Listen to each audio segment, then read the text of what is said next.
Alors, comment avoir les bons mots, les bons gestes et la bonne posture quand on a des adolescents qui sont rebelles, qui sont dans le refus et dans l'opposition?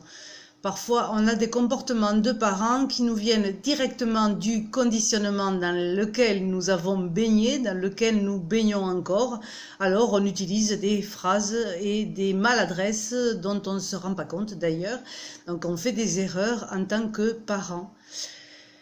Parce qu'on ne sait pas comment dire et on est juste un petit peu irrité, voire surpris, voire choqué de voir les réponses de cet enfant qui était si gentil, si mignon, et là qui commence à avoir des comportements de rébellion. C'est vrai que dans la formation parents-ados comme chien et chat, j'explique en détail comment modifier sa posture de parent en étant un meilleur communicant. Communiquer, c'est simplement utiliser les bons mots, les bons gestes, la bonne posture. C'est une formation en 6 modules qui fait à peu près 2 heures.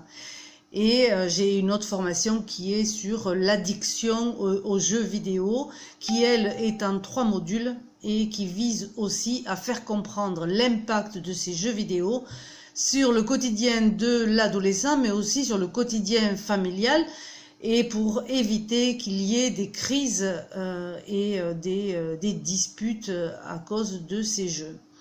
Alors, j'ai envie de vous parler aujourd'hui de cette addiction aux jeux vidéo parce qu'elle rejoint beaucoup de parents. Est-ce que je dois lui acheter un jeu? Est-ce que je fais bien de mettre de l'argent dans ce jeu? Est-ce que je ne crée pas au contraire plus de dépendance, plus d'addiction? Il y a dans la tête des parents 2 choses. La première, c'est l'envie de faire plaisir à son adolescent.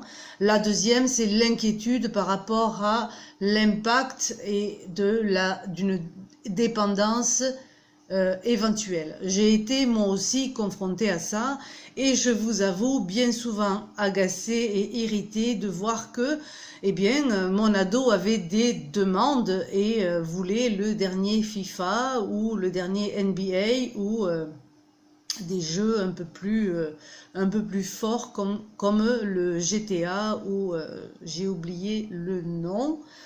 Je crois que c'est un jeu assez fort, c'est Call of Duty, je crois. Et pour certains jeux, j'ai dit oui, pour d'autres jeux, j'ai dit non et j'ai dû résister. Pour ne pas aller l'acheter parce que je savais pertinemment que je ne voulais pas que mon enfant rentre dans ce type de jeu qui me paraissait trop violent. Alors que faire? Et pour m'être retrouvée dans cette situation et pour connaître de nombreux parents qui se retrouvent aussi dans cette situation, c'est-à-dire à devoir opposer un refus et donc se mettre peut-être en face d'une confrontation qu'il ne saurait pas gérer, comment gérer les crises, comment gérer les oppositions, éventuellement les colères. Alors effectivement, il y a des outils en communication, il y a des astuces, je ne vais pas tout vous livrer aujourd'hui, mais pour vous aider un peu, j'ai envie de vous poser la question suivante. Quand vous allez acheter un jeu vidéo, dans quel état d'esprit vous êtes avant de l'acheter? Est-ce que vous vous sentez à l'intérieur de vous dans l'obligation? Est-ce que vous avez le ventre serré parce que vous vous sentez obligé? Et en même temps, vous êtes dans cette dualité où vous avez envie de faire plaisir, donc vous allez d'un état à un autre. Et la deuxième chose que je pourrais vous demander, c'est est-ce que vous êtes intéressé au monde du jeu vidéo?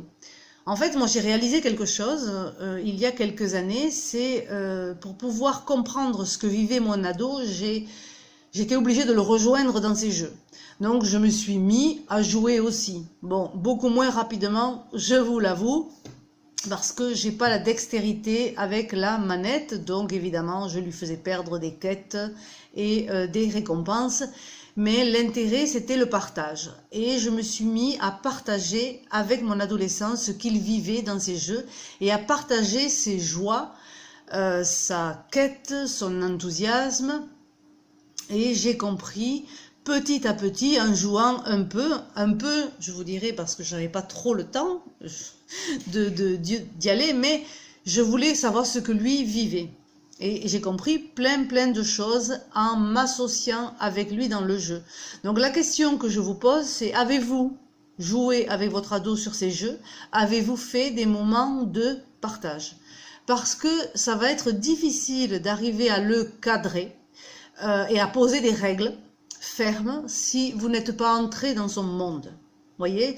Parce que dans ce cas-là, on se comporte comme le parent qui pose des règles sans comprendre. Or, nos ados ont absolument besoin d'être compris dans ce qu'ils vivent et d'être rejoints dans ce qu'ils vivent. Donc, je vous invite d'ores et déjà à entrer dans le monde de votre adolescent et dans le monde des jeux. Ça, c'est la première étape.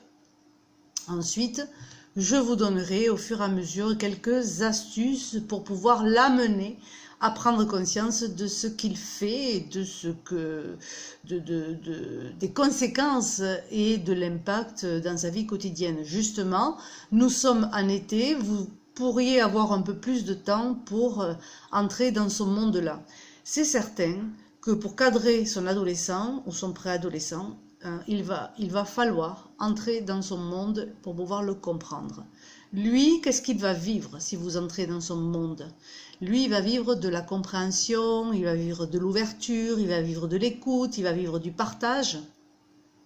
Et vous allez discuter avec lui, vous allez échanger sur les personnages, sur ce qu'il cherche, etc. Et plus vous allez faire ça, plus votre adolescent va s'ouvrir, plus il va ouvrir le dialogue. Et plus il va ouvrir le dialogue, mieux vous serez à même de le responsabiliser et de l'amener à prendre conscience du temps passé, par exemple, hein, du temps passé sur la manette. Et vous allez créer comme un moment de partage. Et une fois que vous aurez fait ça, vous pourrez ensuite passer en mode je pose des règles, ou nous posons des règles, et nous travaillons ensemble, nous coopérons ensemble particulièrement. Donc voilà les deux choses que je vous demande. C'est un petit défi. En tant que parent, c'est même parfois des gros défis, surtout si vous êtes comme moi, qui avait été en colère et très agacé parfois de voir la déferlante de ces jeux et de les voir envahir la chambre de son enfant et de son adolescent. On aime tellement les voir faire des jeux beaucoup plus créatifs, instructifs, intéressants, et qui le détendent, que de voir arriver cette déferlante de jeux vidéo, c'est très difficile pour les parents. Donc nous, en tant que parents, nous avons en plus du reste à gérer aussi l'invasion des jeux vidéo dans le quotidien. Alors mettez en place cette façon de faire et mettez-vous en mode observation. J'observe ce que je vis à ce moment-là, au moment d'aller acheter les jeux, et donnez-moi des nouvelles. À très bientôt.